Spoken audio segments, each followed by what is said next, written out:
Olá, seja bem-vindo. Eu sou o professor José Neto e nós vamos dar início a mais uma aula do nosso curso Recursos de um Processo Penal. Antes, um lembrete para aqueles que estão inscritos para receber o certificado, não deixe de registrar a sua participação colocando o seu nome na lista de presença nos comentários do vídeo para depois se contabilizar a sua participação. Bom, vamos dar início agora à nossa aula de número 5. E ainda estamos estudando os aspectos gerais dos recursos no processo penal, aquilo que alguns chamam de teoria geral dos recursos. Você vai observar que ainda estamos na sequência numérica que iniciamos desde a nossa primeira aula. E na aula passada, a aula 4, nós tratamos dos requisitos dos recursos. Vimos os requisitos objetivos, vimos os requisitos subjetivos. E na aula de hoje nós iremos começar pela inexistência de um fato impeditivo do direito de recorrer ou extintivo dos recursos. Esse tema alguns autores colocam dentre os requisitos objetivos. Outros preferem estudá-lo em separado por entender que não são propriamente dito um requisito para o recurso, a existência de um fato impeditivo ou extintivo. Eu prefiro seguir essa linha também. Então vejam, qual seria o fato impeditivo do direito de recorrer?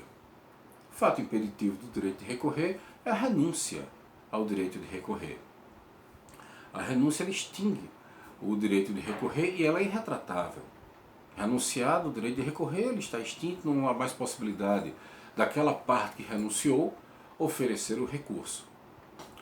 Uma pergunta importante: o Ministério Público pode renunciar ao seu direito de recorrer? Sim, o Ministério Público pode renunciar. Nós já vimos anteriormente que, embora o Ministério Público, por força do princípio da obrigatoriedade, esteja obrigado a promover a ação penal pública, ele não está obrigado a recorrer. Então, não estando obrigado a recorrer, o Ministério Público pode sim renunciar ao seu direito de recorrer. Bom, nesse tema, você vai observar também quando estudar, a maioria dos autores, ao tratar desse tema, se reporta ainda, claro, fazendo menção que não está mais válida, mas se reporta a uma antiga causa de extinção do recurso, ou na verdade dizendo, uma causa impeditiva do direito de recorrer, que era o não recolhimento à prisão. Porque a lei exigia anteriormente que para se recorrer, o réu condenado se recolhesse à prisão. E nesse caso, não havendo recolhimento à prisão, impedia-se o recebimento do recurso. Então é uma causa impeditiva do direito de recorrer o não se recolher à prisão quando condenado. Isso não está mais em vigor e, portanto, não é mais exigível o recolhimento à prisão daquele que foi condenado e, dessa forma, não é considerado mais uma causa impeditiva do direito de recorrer. E o que seriam então as causas extintivas do recurso? O que pode extinguir o recurso já interposto? A renúncia, como nós já vimos, ela é necessariamente anterior ao direito de recorrer. Agora nós vamos ver as causas extintivas do recurso que já foi interposto. A primeira causa extintiva do recurso é a desistência. Se aquele que recorreu desistir do seu recurso, o recurso será extinto, isso é óbvio. O que é importante observar é que o Ministério Público não pode desistir dos seus recursos. Em que pese o princípio da obrigatoriedade, como nós já vimos, valer somente para a ação penal e não para os recursos, o da indisponibilidade vale tanto para a ação quanto para os recursos. Então o Ministério Público não está obrigado a recorrer, mas recorrendo não pode desistir dos seus recursos. Já falamos sobre isso anteriormente. Então o Ministério Público não é obrigado a recorrer, mas entrou com recurso, interpôs o recurso, não pode dele desistir. Os demais legitimados para recorrer podem sim desistir dos recursos que interpõem. Uma outra causa extintiva dos recursos é o não pagamento da despesa com recurso, o chamado preparo. Se não se efetuou o preparo, haverá, portanto, uma extinção do recurso. Mas isso só pesa sobre o querelante, o autor da ação privada, porque o Ministério Público não é obrigado a recorrer e nem a recolher, o preparo do recurso, a efetuar o pagamento do preparo. O Ministério Público não está obrigado a recolher esses valores, comprovando o pagamento do preparo, porque não pesa sobre ele essa obrigação. O réu tem a obrigação de arcar com as despesas do processo. Entretanto, só precisa fazê-lo ao final, se condenado. Já o querelante não. O querelante é obrigado a antecipar o pagamento das despesas processuais e, portanto, ao recorrer, tem que comprovar que efetuou o preparo do recurso, que efetuou o pagamento da despesa com recurso, sob pena de ser extinto o seu recurso. Como eu disse há pouco, você também vai encontrar na doutrina, quase todos os livros, a referência a uma antiga causa também de extinção, e essas causas de extinção são chamadas de pena de deserção, não pagamento do preparo, e havia também como pena de deserção a fuga daquele que recorreu. Isso porque, se era exigido anteriormente o recolhimento à prisão para poder se recorrer, evidentemente que tinha que haver um mecanismo que tentasse coibir a fuga. Então, se o réu era obrigado a se recolher à prisão para poder recorrer, fugindo, o seu recurso seria extinto. Agora, como não é mais exigível que ele se recolha à prisão para poder recorrer, ele pode recorrer ainda que foragido, estando preso e fugindo depois de recorrer, não será extinto o seu recurso por esse motivo. Não se considera mais como uma causa de aplicação da pena de deserção. A extinção do recurso por esse motivo não existe mais. Ok? Vamos dar então sequência? Uma coisa importante, ainda dentro dessa temática da admissibilidade dos recursos, é você fazer a devida diferenciação entre juízo de admissibilidade e juízo de mérito. E as expressões que se tem que analisar quanto a isso, se tem que usar quanto a isso. Veja bem, o juízo de admissibilidade nada mais é do que a análise dos requisitos dos recursos. No duplo grau de jurisdição, princípio sobre o qual falaremos depois, no duplo grau de jurisdição, você tem o reexame feito por um órgão de instância superior, um órgão de graduação, de grau de jurisdição superior. É muito comum até falarmos na subida do recurso. Ou seja, o recurso ele é geralmente interposto perante o órgão que proferiu a decisão e ele encaminha esse recurso, ele faz esse recurso subir para a instância superior. Mas para isso é necessário analisar se estão presentes esses requisitos que estudamos desde a aula 4, os requisitos objetivos, os subjetivos, e se não há nenhuma causa impeditiva ou extintiva do recurso. Então veja bem, esse juízo é o chamado juízo de admissibilidade ou de prelibação. Essa análise de admissibilidade do recurso, essa análise da presença dos requisitos do recurso. Quando o juiz que proferiu a decisão, o juiz perante o qual você interpõe o recurso, ele analisa e verifica que foram atendidos os requisitos e não há nenhuma causa impeditiva ou extintiva, então o juiz dá seguimento ao recurso. Isso significa encaminhá-lo para a instância superior que irá julgar. Fala-se que o juízo a qual, ele deu seguimento para o juízo ad quem, para a instância superior perante a qual haverá o julgamento. Então ele dá seguimento ao recurso se atendidos os requisitos. E, ao contrário, nega seguimento ao recurso se faltar qualquer um dos requisitos. Então, faltando o requisito, ou havendo uma causa imperativa ou extintiva do recurso, o juiz negará seguimento. Agora, chegando na instância superior, em que será feito o julgamento, o juízo de mérito, ou seja, o juízo sobre o conteúdo de mérito do recurso, na instância superior também é feito um juízo de admissibilidade. Quando o recurso chega na instância superior, no juízo ad quem, também se faz ainda assim, novamente, um segundo juízo de admissibilidade. Uma nova análise da presença dos requisitos do recurso. E neste caso, muda-se a expressão usada. O relator, o órgão colegiado, e vai-se então se designar um relator, e o relator, verificando que estão presentes os requisitos do recurso, ele conhece do recurso. Por outro lado, verificando que estão ausentes os requisitos ou qualquer um dos requisitos, ele não conhecerá do recurso. Então, na instância inferior, dá-se seguimento ou se nega seguimento. Na instância superior, se conhece do recurso ou não se conhece do recurso. Agora, conhecendo o recurso, passa a ser a análise do seu mérito. E essa análise do mérito, aí sim, é o chamado juízo de mérito, é a análise agora sobre os fundamentos do recurso, sobre as razões do recurso, os seus fundamentos, se devem ser acatados ou não. E quando se acatam os fundamentos daquele recurso, quando se analisa e vê que eles são plausíveis, que eles devem ser acatados pelo juízo, que está agora ali em colegiado, julgando, então disse que se deu provimento ao recurso. Não é procedência, a gente geralmente usa o termo procedência em relação à ação de primeiro grau, a procedência do pedido da ação. Mas quando se trata de recurso, dá-se provimento ao recurso ou se nega provimento ao recurso, ou julga-se o recurso improvido quando não se acata o recurso, os fundamentos, quando não se acatam os fundamentos do recorrente.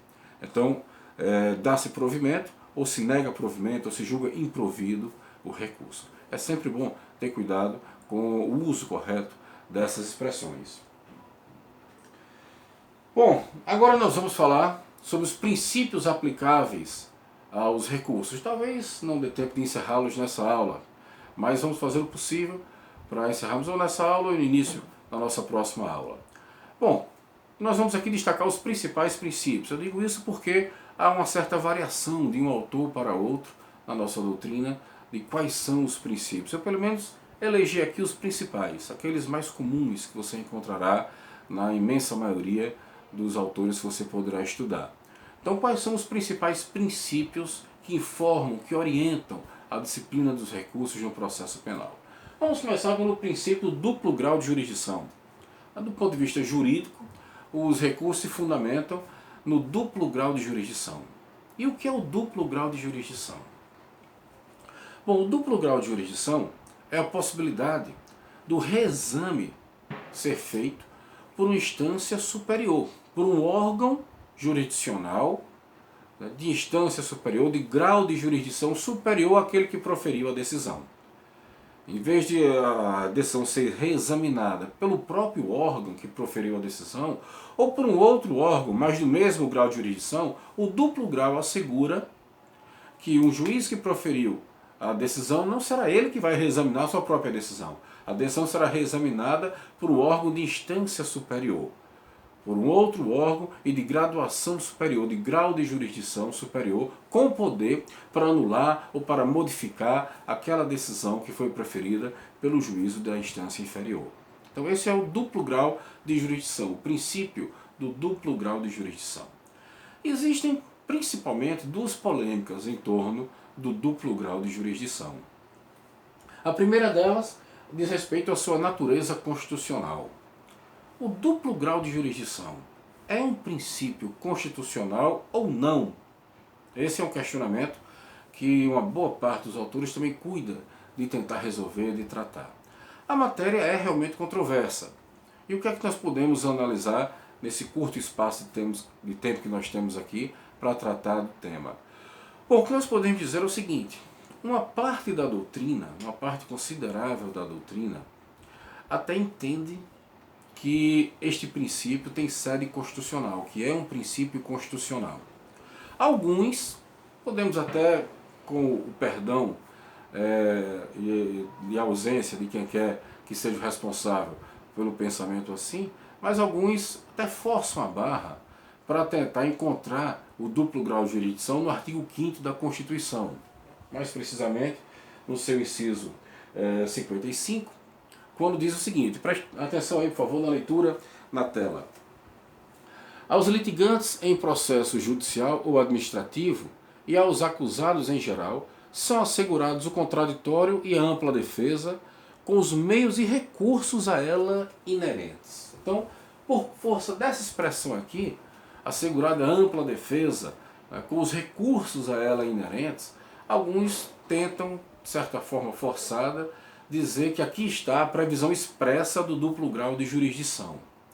Digo forçada, e muitos autores criticam, claro, eu digo isso com o embasamento doutrinário, muitos autores criticam essa tentativa de dar uma conotação constitucional expressa ao duplo grau de jurisdição, porque de fato não se pode dizer que o legislador utilizou o termo recurso aqui no sentido técnico processual. Recurso aqui é mais no sentido de qualquer meio jurídico à disposição da defesa, e não de recurso como estamos estudando. Porque, claro, o recurso não é privativo da defesa.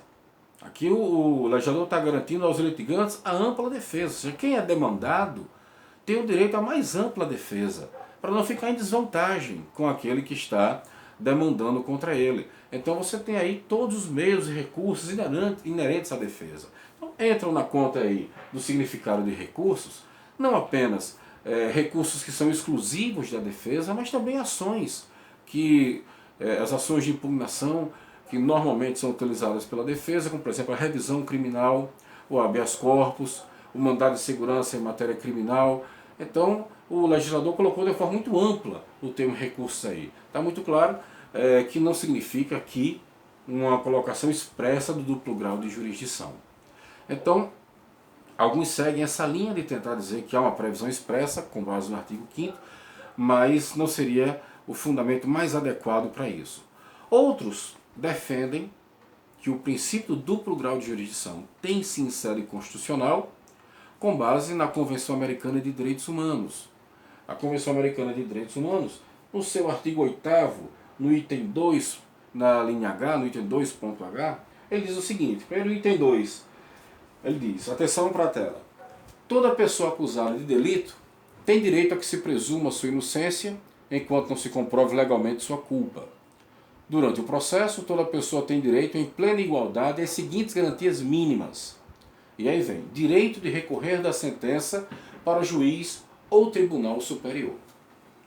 Bom, aqui não há dúvida. Para a Convenção Americana de Direitos Humanos, há uma previsão expressa do duplo grau de jurisdição. Ele está expressamente previsto aqui quando se diz recorrer da sentença para um juiz ou tribunal superior. Então, aí nós temos aí de forma expressa o duplo grau de jurisdição. A questão é saber como isso é recebido em nosso direito. Para uns, uma vez que estamos tratando aqui de direitos humanos, seria uma norma de natureza constitucional. Haveria, portanto, aí uma previsão, um acolhimento da nossa Constituição, dando a essa norma uma natureza constitucional. Mas a verdade é que a posição do Supremo, e que uma parte da doutrina reconhece como sendo a posição mais acertada, é de que a Convenção Americana de Direitos Humanos, por conta do parágrafo 3º do artigo 5º, por não ter seguido aquele rito do parágrafo 3º do artigo 5º, ela não pode ser recebida com status constitucional. Ela foi recebida, sim, como norma supralegal, acima das leis ordinárias, mas abaixo de nossa Constituição. Essa tem sido a posição, portanto, majoritária e a posição do Supremo Tribunal Federal, o que é importantíssimo você lembrar disso, sobretudo para efeito de concursos. Então, essas normas da Convenção Americana de Direitos Humanos, elas não gozam do status constitucional e, portanto, não podemos dizer que o princípio do duplo grau de jurisdição tem previsão expressa na nossa Constituição Federal. Podemos reconhecê-lo como um direito. Podemos dizer como um direito, mas não como um direito constitucional expresso. Apesar disso, alguns autores defendem que há uma referência implícita na Constituição a ele. Não no artigo 5º, que nós falamos há pouco, mas sim nos dispositivos da Constituição que tratam da competência recursal dos tribunais. Ora, se a própria Constituição estabelece a competência recursal de certos tribunais, ela está reconhecendo no nosso sistema processual a possibilidade de recursos para instâncias superiores, ou seja, o duplo grau de jurisdição. Então essa me parece ser a posição mais acertada, o reconhecer que o duplo grau de jurisdição não é um princípio expresso na nossa Constituição, mas ele é um princípio que está implícito em nossa Constituição e ele goza o status ele está apoiado em norma que goza do status de uma norma supralegal, acima das leis ordinárias do nosso país, mas abaixo de nossa Constituição. Uma segunda polêmica que nós temos aqui nessa matéria, ainda no duplo grau de jurisdição, diz respeito às pessoas que gozam de foro privilegiado. Como fica o duplo grau de jurisdição nessas pessoas? Quanto a essas pessoas? Porque vejam, estamos tratando aí de ações penais originárias de tribunais. Quem tem foro privilegiado, quem tem foro por prerrogativa de função, que é a expressão talvez mais técnica ou mais adequada, quem goza de um foro por prerrogativa de função, não em razão pessoal, mas em razão da função que exerce, ele não é julgado por juiz de primeiro grau. Não passa pelo juiz de primeiro grau. Ele é julgado pelo tribunal designado pela lei, seja a Constituição Federal, seja uma norma que lhe for inferior. Mas a lei define os casos de foros privilegiados e as pessoas que ocupam os cargos em razão dos quais há um foro privilegiado não são julgadas por juízos de primeiro grau, são julgadas diretamente por tribunais. Então se diz que a ação penal é originária nesse caso. A ação penal já começa no tribunal. O tribunal já vai dar início à ação penal e o que vai acontecer é que ele não vai ter direito, aquele que é julgado originariamente por um tribunal, ele perde o direito ao recurso ordinário. Eu não falo aqui recurso ordinário como espécie recursal, mas dentro daquela classificação que nós vimos aulas atrás, de recurso ordinário como aquele recurso com possibilidade de ampla revisão dos fatos e das provas. Qual é o caso da apelação? Então, apelação é um recurso do primeiro grau para o segundo grau. Não existe apelação quando se é julgado originariamente por um tribunal. Você não tem como apelar para uma instância superior. Os recursos para os tribunais superiores, de quem é julgado, por exemplo, por um tribunal de justiça ou por um tribunal regional federal, o recurso para o superior, Tribunal de Justiça, e para o Supremo, só pode ser um recurso especial ou extraordinário, que não são recursos ordinários nesse sentido de uma análise plena da matéria de fato e da matéria de prova. Ou seja, você só vai poder discutir aquelas matérias estritamente previstas na Constituição e matérias de direito, né, dentro do recurso especial e do recurso extraordinário. Daí que alguns sustentam inconstitucionalidade, ofensa à Convenção Americana de Direitos Humanos, que diz que todos têm direito a um recurso. Então alguns discutem aí se haveria alguma incongruência nesse fato de quem é julgado originariamente por tribunal não ter direito a um apelo, não ter direito a um recurso semelhante à apelação para rediscutir os fatos e rediscutir as provas. Bom, em que pese alguns autores defenderem que sim, que haveria uma incongruência, haveria uma falha normativa aí e que é necessário haver a previsão de uma forma recursal na instância superior que assegure essa revisão dos fatos e das provas, a verdade é que a posição do nosso Supremo Tribunal Federal e a posição seguida por boa parte da doutrina é que não há qualquer incongruência. Primeiro, o duplo grau de jurisdição, como nós vimos, não é um princípio expresso na Constituição. Já os casos de foro privilegiado são. E embora essas normas não sejam proibitivas de um apelo, do direito de recorrer amplamente de alguma decisão, as normas que estabelecem o foro privilegiado não são dessa forma, mas dentro da sistemática que foi colocada não é essa possibilidade, da forma como foi estruturado o nosso sistema recursal. Mas isso não haveria nenhum problema de ordem constitucional, porque a própria Constituição, ainda que o princípio do duplo grau fosse expresso, a própria Constituição pode prever suas exceções. A própria Constituição pode trazer a regra e estabelecer a exceção, de forma que não haveria incongruência alguma. E ademais, o que muitos autores levantam é que ao prever o princípio da colegialidade dos recursos, ao estabelecer a colegialidade dos recursos, o nosso direito, ou seja, você recorre e seu recurso vai sempre ser julgado por um órgão colegiado, um órgão plural, não vai ser um juiz isoladamente que vai analisar o seu recurso. Ao se fazer isso, já está se assegurando uma revisão mais ampla, mais segura, uma revisão melhor elaborada daqueles fatos. Então, o duplo grau de jurisdição, ele seria um princípio importante, mas não absoluto, não imprescindível. O que se garante é que ao se estabelecer, na verdade, ao se estabelecer as ações penais originárias já no tribunal, você já tem ali um julgamento colegiado. Então o julgamento colegiado ali já dispensaria a análise por mais de um juiz que se faz de duplo grau de jurisdição. Essa seria, portanto, a posição dominante, a posição predominante na nossa doutrina. Bom, nós temos ainda outros princípios a tratar, mas já estamos aí com 25 minutos de aula. Nós vamos deixar para tratar dos outros princípios na nossa aula 6. Não deixe de assistir e de participar também. Eu falo sempre no início da aula sobre quem está inscrito, fazer os comentários e colocar lá o seu nome, melhor dizendo, nos comentários, para registrar a participação. Mas os nossos comentários estão abertos para quem queira participar. Quer comentar sobre o tema, quer colocar sua posição, fazer algum tipo de comentário, sinta-se à vontade e sempre bem-vindo aqui às nossas aulas, ao nosso canal. Então até a próxima aula e muito obrigado.